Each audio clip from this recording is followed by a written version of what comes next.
I think I might have figured out the secret to my camera, that yes, it always has been crooked, and no one helped me. So I'm going to be doing my March wrap-up. I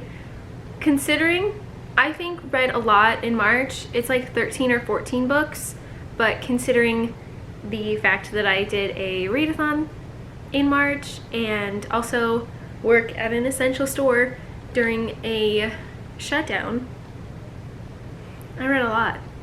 I participated in a readathon. If you've been watching my past few videos, you saw that I did a TBR and a reading vlog for the zodiacathon. At the end of the vlog, I wrapped up the books that I read and kind of did an overarching thoughts about how that situation went. So I'm not going to talk too long about those books. I'll just like list them out really quickly so I can get them out of the way and start talking about the books that you might not know that I've read this month yet. So I started out the reading vlog with Killers of the Flower Moon by David Grann. This is a non-fiction true crime about the Osage murders in it's either the 30s, 40s, or 50s, I think. So I'm gonna say back in those times, all about the murders in a reservation community back in that time. Scout! No! Okay, and I ended up giving this book 4 stars. I really enjoyed it. I listened to the audiobook and I thought it was very well done. And then I read Serban and Dove by Shelby Morin. I gave this book 4 stars as well. I thought this was really good. I know the prompt that I chose this for was to read like a mixed review book, and I know this book is very polarizing, but I really enjoyed it. It's about a France/New Orleans inspired place where there are witches and then like the witch hunters, and 2 people from these like warring groups are paired together, and I thought it was really interesting, kind of like a throwback book, early 2010s, kind of the same vibe, and I did really enjoy kind of getting to go back to that world. Then I read Into the Drowning Deep and Rolling in the Deep by Mira Grant. I gave the first book 2 stars and then the prequel 4 stars. These are both by Mira Grant, both about 2 separate discovery crews going to the Mariana Trench in search for mermaids. They are horror stories, and I liked the prequel a lot better. I talk about it a little bit more in depth with spoilers in my vlog, so if these interest you, hey! So now I get to talk about the rest of the books that I read this month. I finished up the Lightning Thief graphic novel series with The Battle of the Labyrinth and The Last Olympian. Stop! Stop that! She's acting like these don't sit out every day. She only has to rub her face on them when I'm trying to use it. So I finished up the Lightning Thief graphic novel series with Battle of the Labyrinth and The Last Olympian by Rick Riordan. I think that if you want to do a reread but you don't want to commit all the time to reading it, I think these are a good way to kind of get yourself back into the world, which I'm really not trying to do, but I did still enjoy them. I gave both of these 3 stars. I think the 3 stars is kind of just like my go-to rating for things. If I don't really have good or bad feelings about it, I'll just do 3 stars, and that seems to work out pretty well for me. So these were 3 stars. They're not bad, but they also weren't great. So I'm just kind of waffling in the middle with these. I would recommend them, but the art style is confusing in the sense that you don't always know me. I didn't always know who's who. So just throwing that out there. I'm not the best at context clues, so that could partially also be it, but just a fair warning that yeah. Then I read Archangels Viper by Nalini Singh. This is a paranormal romance set in a series where archangels rule the world. Then there's angels, vampires, hunters, and then humans. The hunters exist to kind of watch out for the vampires. To become a vampire, you are turned by an angel or an archangel, and then you serve a 100-year contract, and the hunters are there to make sure that people don't run out on their contracts or start killing people willy-nilly, which often happens in this series. Like, a lot of people die. But we follow Elena, who is a hunter, and Raphael, who's the Archangel of New York, and their romance, and there's a lot of spin-offs, with, still in the same world, but just with a different couple. So that's what this one is. I think this is like the 8th or 9th book in the series, and this one follows Venom and Holly. Follows them. I think they were one of the most interesting couples to me starting from the beginning, and I did really enjoy this one. I gave it 3 stars, but it was definitely better than the other spin-offs have been. In my opinion, I haven't enjoyed them. I think you're introduced to the characters and you can tell that they have like a vibe, that they would pair well together, but then when you actually get to the book, it's always disappointed me.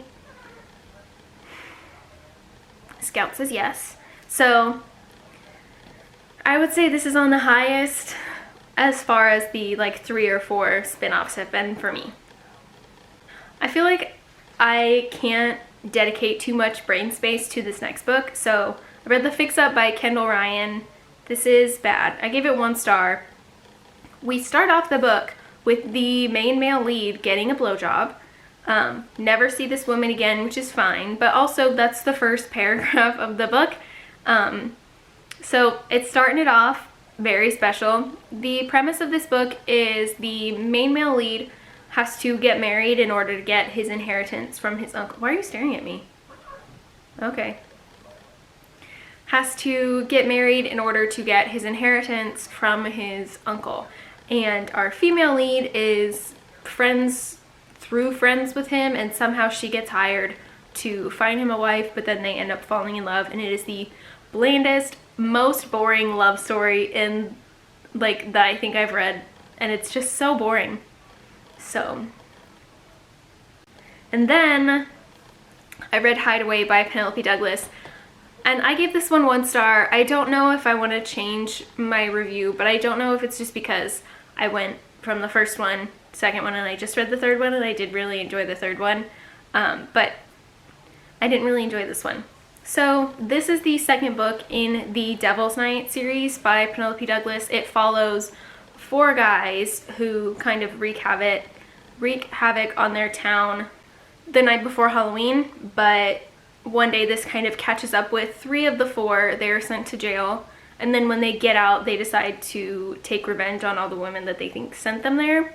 So, very dark romances. I don't mind the darkness. The only issue that I had with this book, and I said it in my review, I don't know how, everyone was so stupid. They were so dumb the entire time. And I have filmed this video before, but then my camera died, so I just started it over. I said that they had 1 brain cell, and Damon took it with him in this book. Everyone's a freaking idiot, and I couldn't handle it the whole time. Yikes. Then I read Saul Kill Girls by Claire Legrand. I gave this book 3 stars. This is the, like, it's an eldritch horror story. If I'm using that wrong, my bad. But this follows a town where girls go missing and then people aren't interested in finding them. It's just kind of the thing that happens. A new girl goes to town, her sister goes missing, and she's kind of the catalyst for 3 girls, the new girl included, to try to defeat this evil. The end of it was so bizarre and convoluted that it didn't make up for the very slow beginning.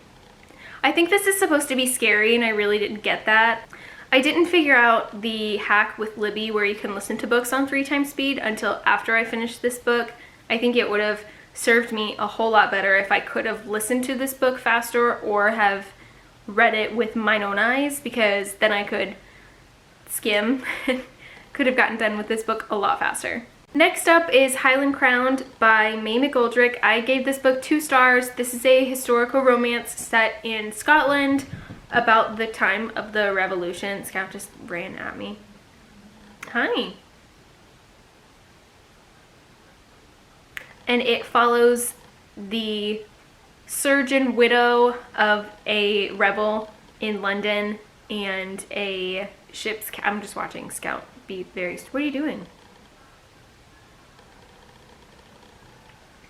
and the captain of a ship and the way their lives intertwine and their romance, and I gave this one 2 stars. It was just super bland.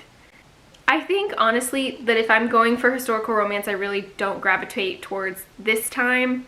And I texted Morgan that I ended up with a Nick Ellie arc for a Civil War romance, which I definitely don't gravitate towards, but you just live and you learn. You take your time periods as you can, and you learn what you like and what you don't like, and this one was kind of just not it for me. Then I read At Death's Door by Sherilyn Kenyon. I gave this book 1 star. It's the... What did you do? I don't know what that was. It's the end of the trilogy, which is fine. This book was such a throwaway that... No. It's like a pirate ship with everyone just kind of... whatever, bad. I'm sorry. I can't even think of what to say about this book because it was so, like, non-memorable for me. And I know I said that about the fix-up, but yeeks.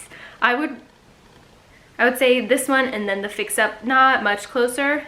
Like, not too far, very close, but definitely bad.